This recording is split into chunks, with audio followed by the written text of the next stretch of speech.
La comunità di Santa Margherita, che ha come patrona una giovane santa martire dei primi secoli del cristianesimo. Oggi la testimonianza anche da parte dei giovani e della Chiesa locale è ancora viva. Credo che oggi la testimonianza che in Occidente si tratta di dare è probabilmente diversa da quella di Santa Margherita, ma non meno impegnativa. Oggi forse si tratta di testimoniare che il Vangelo di Gesù può riempire di bellezza la vita di un giovane, di un ragazzo oggi. Probabilmente il problema non è dei giovani ma degli adulti oggi e delle nostre comunità adulte, di quanto gli adulti oggi sono capaci di testimoniare la bellezza e la ragionevolezza della fede, altrimenti è inutile pretendere dai giovani quello che noi adulti non siamo capaci di dare. Ci sono stati dei giorni di preparazione, da quest'anno di che cosa appunto si è trattato?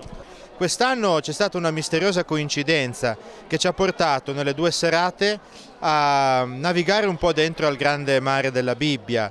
La prima sera, aiutati dal teologo Brunetto Salvarani, che ci ha raccontato della fragilità attraverso alcuni personaggi biblici, mettendoli anche in consonanza con delle canzoni moderne che sono state eseguite dal nostro Graziano.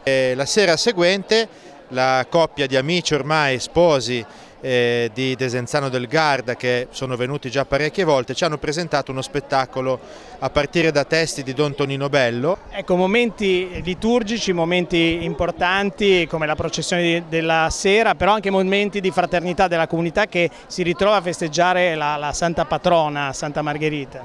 Sì, ci teniamo che oltre alla liturgia e alle tradizioni appunto ci sia un momento davvero festoso di famiglia, e così un rinfresco semplice, però quest'anno anche molto partecipato, siamo contenti.